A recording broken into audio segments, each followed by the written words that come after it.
Got a line on the 8:30 high beam, which is happening right now.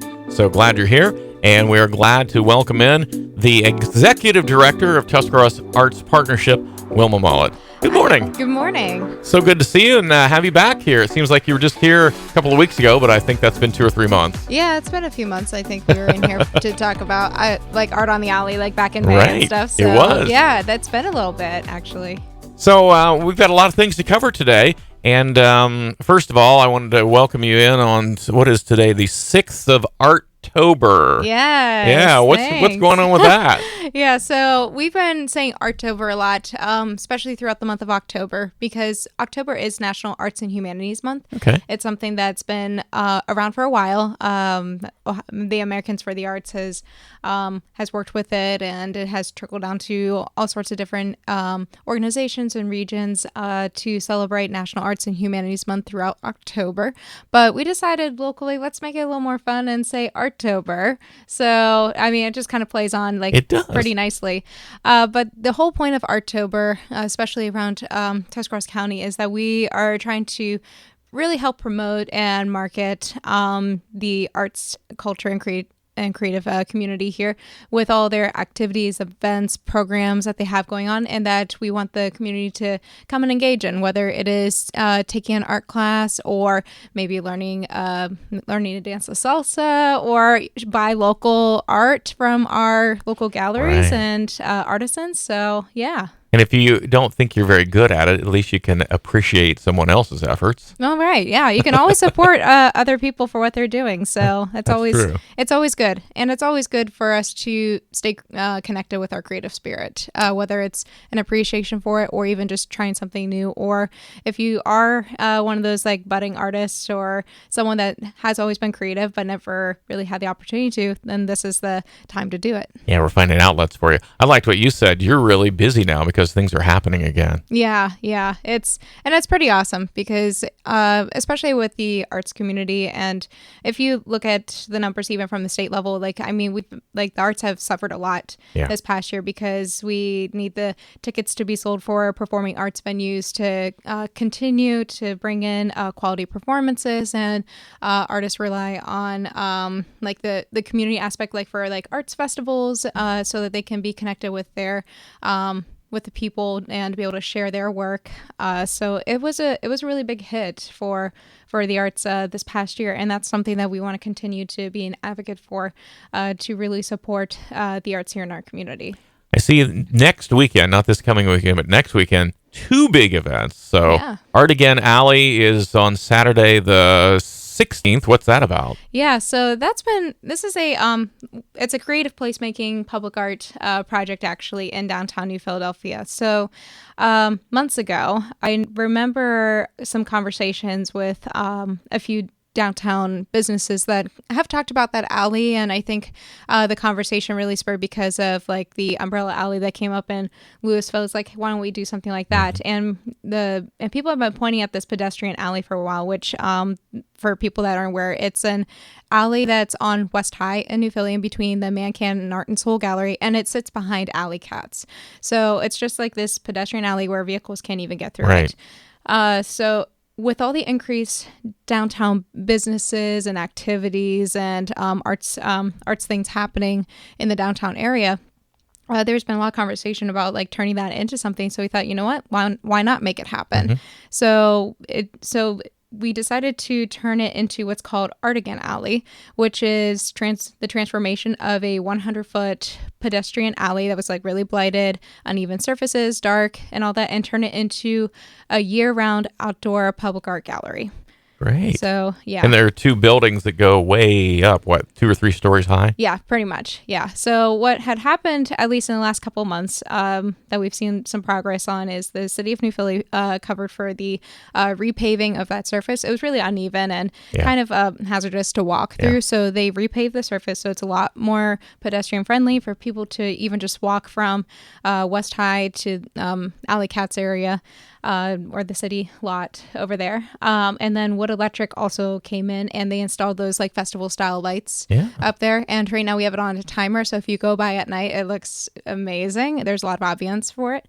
But the next phase that's going to be happening here next week is we are installing artwork images on like a vinyl application. So they're kind of like giant stickers. We reached out to some of our local galleries and groups and did an open call, and we have 17 entries into this one. So pretty good for the first one. Yeah, I think so. Yeah. Yeah. So those will be installed on the walls. And then we also hired John McDonald, who's a local iron artist, iron worker, and he's going to be creating the Artigan Alley arches for the front end and back end of it. Oh, that'll look great. Yeah. So thanks to the New Philly Council and Wood Electric for getting all those things done. And there were all sorts of other organizations and foundations that were a part of it too, like New Philadelphia Rotary Heritage Fund. We did receive a nice grant from the AARP Ohio Community Challenge Grant, so that was really helpful for that PNC Foundation. And I'm trying to think of everyone else off the top of my head. I'm so sorry, donors. That's all right. That's my fault. Yeah. But it really is, whenever I say like these projects are group efforts, they really are, because it takes a lot of people to come together to help fund for them, plan for them, put them together. So, I mean, we have a lot of people to thank for that. That's a week from Saturday, 10 to 11. There, you'll have a ribbon cutting then, right? Yes. So there will be a ribbon cutting ceremony. It's open for the public to come. So we invite the community to come be part of it and enjoy downtown. Then the next day is Art on the Alley again from noon to 6. The Ezekiel Project, is that where so they're it's around, centrally located? Yeah, so it's around Ezekiel Project is about the one of the main anchor points, but then Alley Cats is also another anchor point for that too. So it just keeps on kind of like expanding little by little, so which is really great. We're just happy to be able to have it again. And any idea about like the number of vendors or how many different things there are going to be? Yeah, there's like 65 vendors. Oh, wow. I know that STEAM Centers is going to be doing children's activities. There will be a petting zoo over in their area, as well as we're going to have some guests from some Disney princesses. So I know it's going to be pretty awesome. And there will be a story time with those Disney princesses and the Tuscarawas County Public Library System. Alley Cats will also have activities for some kids down in their area. So, and the Branch Church in downtown New Philly will have their doors open for make and take projects and giving out free water for the day. So there's a lot of activities going on, and there's even like main stage performances and south stage performances as well. So there's going to be a lot of activities again. And actually, something that we're also sharing with the community is the theme is Fall Family Fun, and we actually encourage everyone to come dress in costumes just so that we can enjoy something that's a little Halloween-esque, be a part of it. So vendors will be showing up in costumes, and we are doing trick or treating for the kids with participating vendors and downtown businesses. So come dress in costumes, bring the kids to trick or treat. But also one of the main important things is to support our artists and our downtown community. So do your Christmas shopping very early. Well, that's a great idea this year. Yeah, it's a great idea for this year. So if you get the chance to, you'll find those unique pieces that you can give for family and friends, or, I mean, heck, treat yourself or something. Right. October 13th, I think, is Treat Yourself Day. So why not extend it a little bit longer? We'll just pile it right in. Yeah, just pile it all in there. For sure. And there are so many different things. There are art pieces and pottery and all kinds of things, right? Yeah. And we're even going to have, so down at the South Stage, the Little Theater will be doing like a few Songs on the Steps performances from what they did at the Reeves house. And let's see here, the Tuscarawas Philharmonic is going to be doing a drum circle.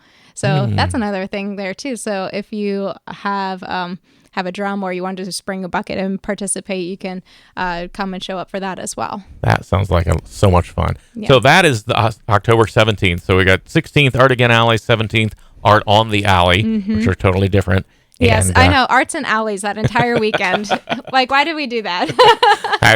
But it's easy to remember that way. It kind of is. Yeah, it is. So mark your calendar. If someone would like information or have a question, is there a web page or a number to get a hold of you? Yeah, so our organization, Tuscarawas Arts Partnership, so we have, first for all things Arttober related, we do have a community arts calendar. So if you, and on Wednesdays, which I'll be making a social media post today, we do what's called #What'sUpWednesday. Okay. So you can plan your weekend to enjoy arts events and activities. So you can follow us on Facebook and Instagram, or you can visit our website, TuscaraWasArtsPartnership.com. tuscarawas.org and go to our community arts calendar to see those things. And then we have a separate webpage for like On Tap's website that has all things Art on the Alley as well, which they also, Art on the Alley has its own Facebook and Instagram as well. Oh, all right. Yeah. So we do both. Yes. Just do both. Way do better all. informed that way, Yeah. right? Just do it all. Well, Wilma, thank you so much. I appreciate it. And hey, we'll keep looking for the posts. And everybody get out to Art on the Alley, especially on that Sunday the 17th, in costume. Yes. Yeah. Come in costume. Have fun. We'll see you and not even know who you are. Yeah. So thanks. And will you come back again? Oh, yes. I will definitely plan on coming All back. right. We'll have you again. Thanks for being here. Thank you. That is Wilma Mullet, the Executive Director of Tuscarawas Arts Partnership here on the BT Morning Show's 8:30 High Beam.